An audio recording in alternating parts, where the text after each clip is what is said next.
গতকালকে একটি ভিডিওতে দেখা যায় উপদেষ্টা আসিফ মাহমুদকে এনসিপির কিছু কেন্দ্রীয় নেতার সাথে এবং বৈষম্য বিরোধী কিছু নেতার সাথে একটি রেস্তোরাঁয়, সেই ভিডিওটা নিয়ে কথা হতো না।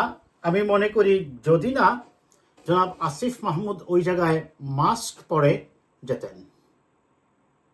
এক, দ্বিতীয়ত হচ্ছে তার বিরুদ্ধে এবং আপনার এর আগে মনে করেন নাহিদ সাহেব ছিলেন তো আগে উপদেষ্টা, পরে তিনি পদত্যাগ করে তো ওই দলের সভাপতি হয়েছেন, এবং আরেকজন উপদেষ্টা মাহফুজ। এই তিনজন উপদেষ্টা নিয়ে আপনারা জানেন যে দেশের প্রধান রাজনৈতিক দল বিএনপি সহ আরো অনেক দলই আপত্তি জানিয়ে আসছে তাদের কার্যক্রমের ব্যাপারে, এবং অভিযোগ করা হচ্ছে যে যাকে বলা হয় এনসিপি, ডক্টর ইউনূসের আশীর্বাদ পুষ্ট রাজনৈতিক দল, সেই এনসিপির সাথে তাদের যোগাযোগের কারণে মানুষের ক্ষোভ এবং সরকারের প্রতি অনাস্থা এবং সন্দেহটা দিন দিন বৃদ্ধি পাচ্ছে।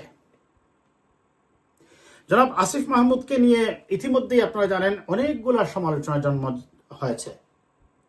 তিনি তার বাবাকে সেই ট্রেড লাইসেন্স ব্যাপারে, তার বাবার ট্রেড লাইসেন্স করাটা এবং সেনাবাহিনীকে নিয়ে আসিফ মাহমুদের যে বক্তব্যটা, সেনাপ্রধানকে জড়িয়ে তিনি যে বলেছিলেন যে সেনাপ্রধান বুকে পাথর ছাপা দিয়ে প্রধান উপদেষ্টা হিসেবে ডক্টর ইউনূসকে মেনে নিয়েছেন, এবং অনেক সময় তিনি হাসনাত আবদুল্লাহর সেই বিতর্কিত পোস্টগুলো শেয়ার করা, এবং সর্বশেষ তার এই যে এনসিপি সংশ্লিষ্টতা এবং এনসিপির নেতাদেরকে তাদের পরামর্শেই কথা বলতে দেওয়া হয় বলে এখন প্রতীয়মান হচ্ছে। এটা তিনি যদি পরিচ্ছন্নই থাকতেন তাহলে তিনি যে ওই জায়গায় ওদের সাথে সভা করেছেন বা ওদের সাথে মিটিংয়ে গেছেন, এখন প্রশ্ন হতে পারে তার তো ব্যক্তিগত সম্পর্ক বা বন্ধুত্ব থাকতে পারে।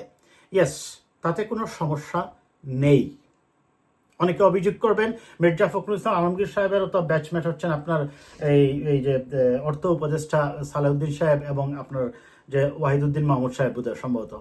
তাহলে প্রশ্নটা সে জায়গায় নয়।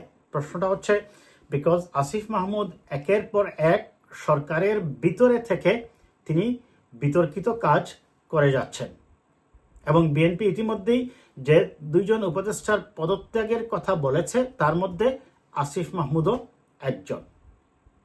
তিনি ওই জায়গায় যখন গেলেনই, কেন তিনি মাস্ক পরে গেলেন বা পরিচয় গোপন করতে গেলেন? তাহলে আমরা কি ধরে নেব যে বিএনপি সহ যে দলগুলো এই দুইজন উপদেষ্টার পদত্যাগের দাবি জানিয়েছে সেই দাবিটা যৌক্তিক? আমরা কি ধরে নেব যে আসিফ মাহমুদ সরকারের ভেতরে থেকে সরকারি সুযোগ সুবিধা ব্যবহার করে এনসিপিকে প্রমোট করছেন?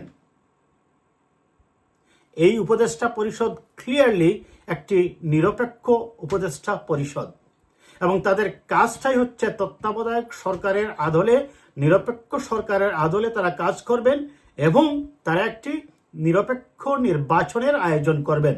তাহলে যে ব্যক্তি একটি দলের হয়ে দলের সাথে যোগাযোগ রক্ষা করছেন গোপনে, এবং দলের হয়ে কাজ করছেন, দলের হয়ে তিনি ফেসবুক স্ট্যাটাস শেয়ার করছেন, সোশ্যাল মিডিয়ায় লিখছেন, তাকে ওই পদে রেখে কি করে নিরপেক্ষ নির্বাচন আমরা আশা করতে পারি?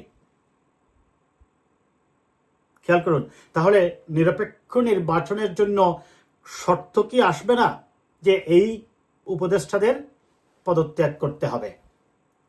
সেটা অনেক আগেই বিএনপি দাবি জানিয়েছে, যদিও এখন আর বিএনপি এত শক্তভাবে হয়তো বা দাবি জানাচ্ছে না, কিন্তু প্রশ্নটা হচ্ছে যদি প্রধান উপদেষ্টা নিজেকে নিউট্রাল রাখতে চান এবং তিনি যেন কারো প্রতি বায়াসড না হন, আমরা এইটুকুই প্রত্যাশা করি প্রধান উপদেষ্টার কাছে। এবং এইটুকু বাস্তব জ্ঞান এবং বোঝার ক্ষমতা বোধহয় প্রধান উপদেষ্টার আছে। আমি অন্ততপক্ষে মনে করি যে এনসিপির মতো দলকে উনি গাইড দিলেও বা সরকার থেকে প্রশ্রয় দিলেও এমনকি একটি আসনও নাও পেতে পারে। কাজেই হ্যাঁ, এখন প্রশ্ন হচ্ছে, প্রসঙ্গক্রমে এসেই যায়, সেই এনসিপি কি এনসিপি নাকি এনসিপিকে পিছন থেকে আরো কোনো দল গাইড করছে? শুনুন, কিছু বিষয়ে কথা বলতে হয় না স্পষ্ট করে, বিষয়টা বোঝা যায় আপনার কার্যক্রম দেখে, কারণ প্রতিটা ক্ষেত্রেই এনসিপি যা বলছে জামাত তাই বলছে। জামাত যাই মুখ দিয়ে উচ্চারণ করছে, এনসিপিও তাই বলছে। এই কারণেই মানুষের সন্দেহটা আরও বাড়তেছে। আমরা আশা করব সরকার, এর আগেও দাবি জানানো হয়েছে আসিফ মাহমুদের ব্যাপারে যে তাকে আসলে উপদেষ্টা পদ থেকে সরানোই উচিত।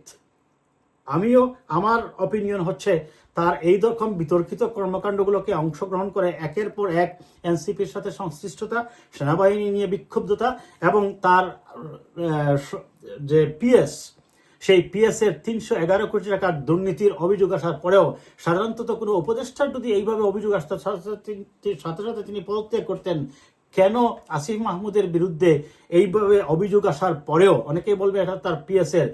আমি এর আগে একটা ভিডিওতে বলেছিলাম স্পষ্ট করেই যে পিএস এর দুর্নীতি হচ্ছে উপদেষ্টার দুর্নীতি। পিএস এর দুর্নীতিকেই উপদেষ্টার দুর্নীতি বিবেচনা করে তাকে বিচারের আওতায় আনা উচিত। এবং এই ভিডিওটা বের হয়ে আসার পরে আমি মনে করি এখন আসিফ মাহমুদের নিজের থেকেই তার পদ থেকে সরে যাওয়া উচিত। অন্যথায় তিনি যে সরকারের ভিতরে থেকে কনস্পাইরেসি চালাবেন, তিনি যে স্যাবোটাজ চালাতে পারেন, সেটা বলার অপেক্ষা রাখে না। এ পর্যন্তই।